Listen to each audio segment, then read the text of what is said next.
First signal. Big old button. Look at the size of that thing. This is the morning after the Bronze Age discoveries on a new field now. We may go back to the Bronze Age field, or we may not, depending on how things pan out today. But yeah, first signal in this field. That pops up. So hopefully more finds to come. I guess that's a sunburst, possibly. Yeah, really scratchy signal here. I thought it's just a random washer. However, let's just have a look at some of the lettering around that. We'll have to zoom in. That is an interesting piece. Can anybody decipher it?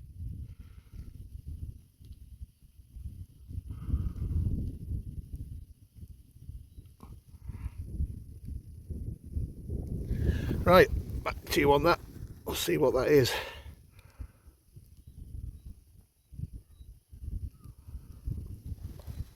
Andy Sampson, the legend himself, has just made a really nice little find there. As you can see, it's a hand, and it's a watch winder. It's really nice, really nice. That unusual to see that. Better than the, I think, better than the normal run-of-the-mill watch winders. Now, is that being a bit rude or what? Should we do that? Who do we do that to? There you go. Make of that what you will. Good little find from Andy. I'm here with Alex, and Alex has just come wandering over with quite an intriguing coin. Now, this is a Roman coin, roughly about the size of a Japonidas or an ass, and you can tell by the thickness. It's striking. It's strikingly obvious to me that it is a Roman coin. However, at some point in the past, it's had a hole put right through the middle of it. Now, normally the Saxons had Roman coins and put holes with the bust of the emperor, whoever that was, facing downwards. So this one is smack bang in the middle, which is interesting. And again, you know, this is all coming up in the morning session, so it's of interest. There might be some detail on that. We'll see if we can just clean the mud off gently later to see if we can reveal any details of who it was. But that's a really good find from Alex. Well done to him. Now I'm here with Jeff, and Jeff's come wandering over, and this is his second hammer of the trip. I'll show you. I'm not showing you his first one yet, but I'll show you this one first. Now, looking at that through the viewfinder, I can clearly see Tor, which is Tor for Canterbury. So it'll be here, C-A-N for can, and then T-O-R above for Cantor. So that was minted in Canterbury, and it's a lovely silver medieval penny. Trying to see which king it is. It's probably one of the Edwards. There's his bust. Yeah, we'll see if we can get some clarification on which king it is. That is a really nice coin, and again, it's coming off a field that's producing some interesting artifacts and coins. So well done to Jeff on his second hammered, and we'll see if we can feature his first one a little bit later. Fantastic work from him. We're here with Stephanie now, and she's had a silver, what we think is probably a silver brooch or hair ornament, something like that along those lines. That is silver. Victorian possibly, or it could even be older. Could be older. You can see that being squashed over on that side. That is nice, a really nice piece of silver. That has just come off this morning again, so we're not too, it's not too shabby of a day up to now, as they say. What a fantastic find from Stephanie. Keith of Bronze Age fame has just come up with a Roman coin. That's the second Roman coin of this morning, and this one is a rather nice one as well. We're not sure what emperor that is. It's very difficult at times to get an accurate ID when you're literally picking these coins literally out the ground as you find them, you know, within that split couple of seconds. But that's a really nice coin. It's Keith really does work hard for his coins and artifacts, and he deserves that. And again, that's a really good coin from Keith of Bronze Age fame. I've just picked a target up here in this arable land that we're on this afternoon, and it's a heraldic, part of a heraldic pendant. I mean, it just epitomises the medieval period. That, look at that, lovely little find. Yeah, fantastic. Beautiful, I'm happy with that. That's literally, well, I've had 2 or 3 signals, bits of lead, and then that pops out. So hopefully in the sun we will have a good afternoon. But that's a beautiful little medieval pendant, or part of.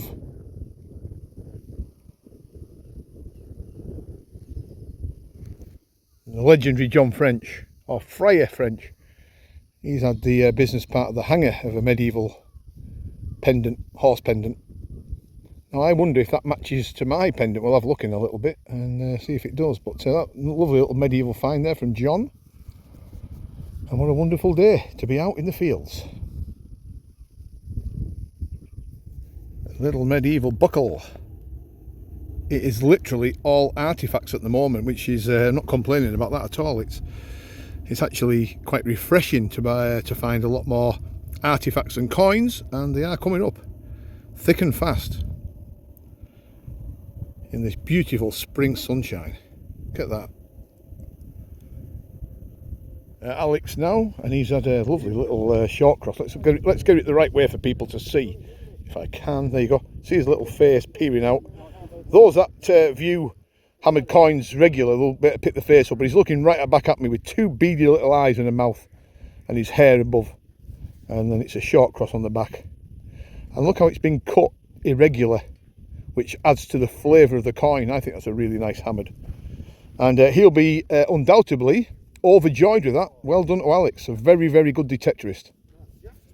And we'll see it one more time before it disappears. Look at that. If that doesn't epitomise medieval, I don't know what does. Alex next, and he's had a wonderful artefact. Look at this. Look at the workmanship inside. I mean, obviously it's got mud on it. We think it's a pendant with that top loop, almost like some sort of heraldic or religious pendant. But inside the segments, you can just see the wonderful work, the enamel work. So that'll clean up really nice. I mean, look at the workmanship in that. Absolutely stunning. As I hold that to the sun. There you go, for the first for him. What a find. The horse theme continues. Jeff this time with a horse pendant, or the business end of, and again medieval, and that's got gold gilding in it, as you can see around the edges. Just if I just move it there, you can just see the gold gilding around the edges here. So another piece of horse furniture. Amazing, absolutely amazing. What a day. There's certainly a pattern emerging. Another broken heraldic horse pendant, or a horse pendant. Might not have been heraldic, but I think it probably was. What's been going on this field? I wonder. Have they been jousting? Have they been showing horses and dressing horses in the medieval period? There seems to be a hell of a lot of these horse pendants and horse furniture coming up. I wish it's just a pity that's broke. Just out of this hole here. Just scraped it, and then it was.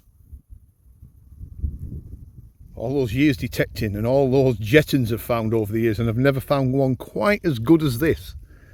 Now let's just feast your eyes on this, folks. That side is rather tasty, as you can see. A lot of design going on. But when we turn it over, it's actually got a figure on it. Am I holding it the right way? There we go. Can you see the head at the top? It looks like it's got a shield or something. Or is it a lady, female? I've never had one with a figure on. That is a wonderful find. I'm really, as you can imagine, overjoyed with that.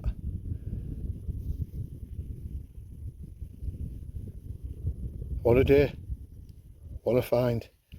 Just nice to think, you know, how old this is, you know, 14th century, maybe 15th century early. And it's just been laying in that soil all that time. I was going to see if I can stick it on there in the sun. There we go. Let's just admire it. Absolutely stunning.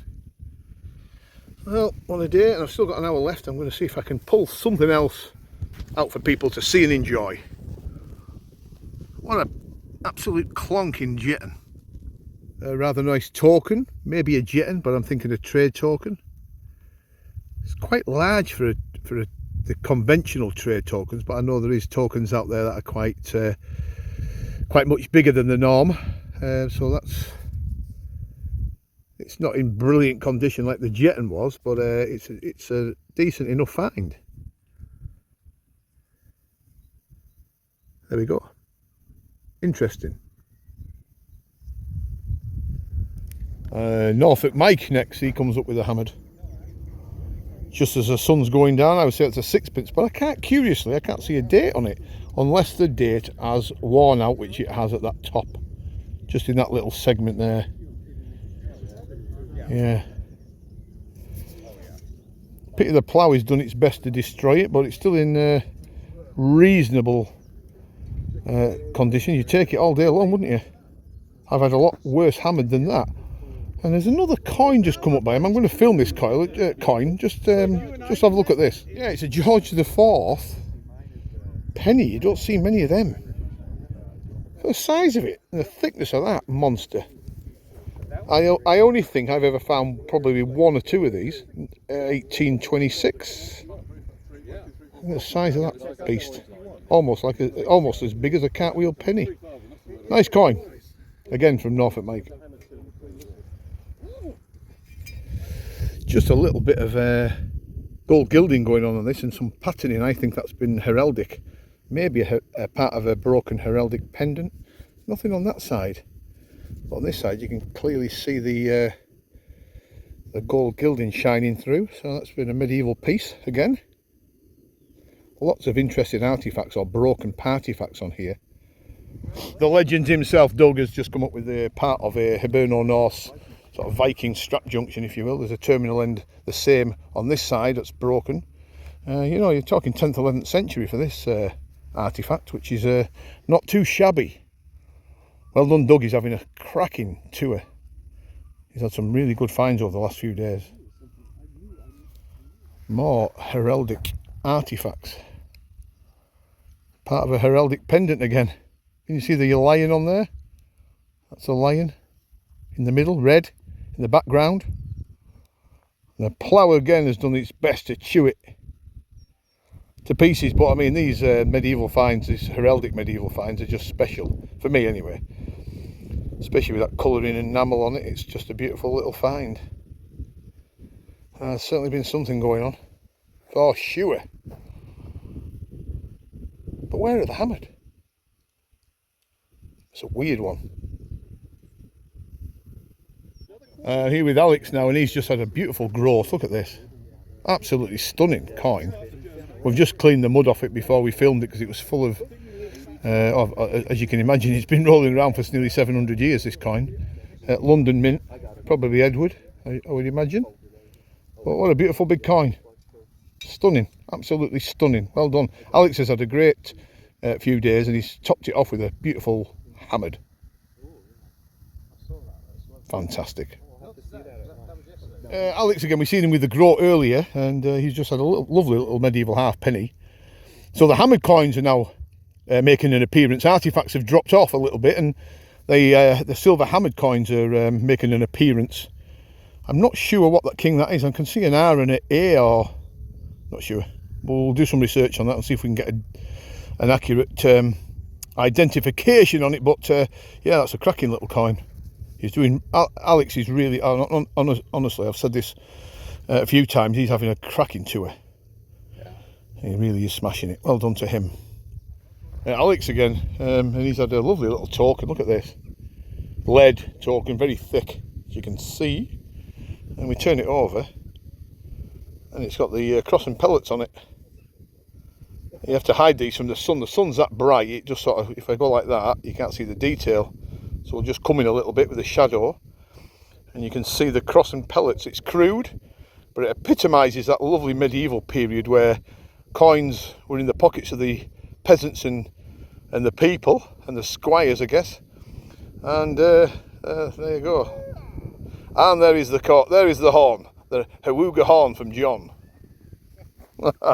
Finally, the hammered duck has been broken. I've got it looks to me to be a medieval half groat there.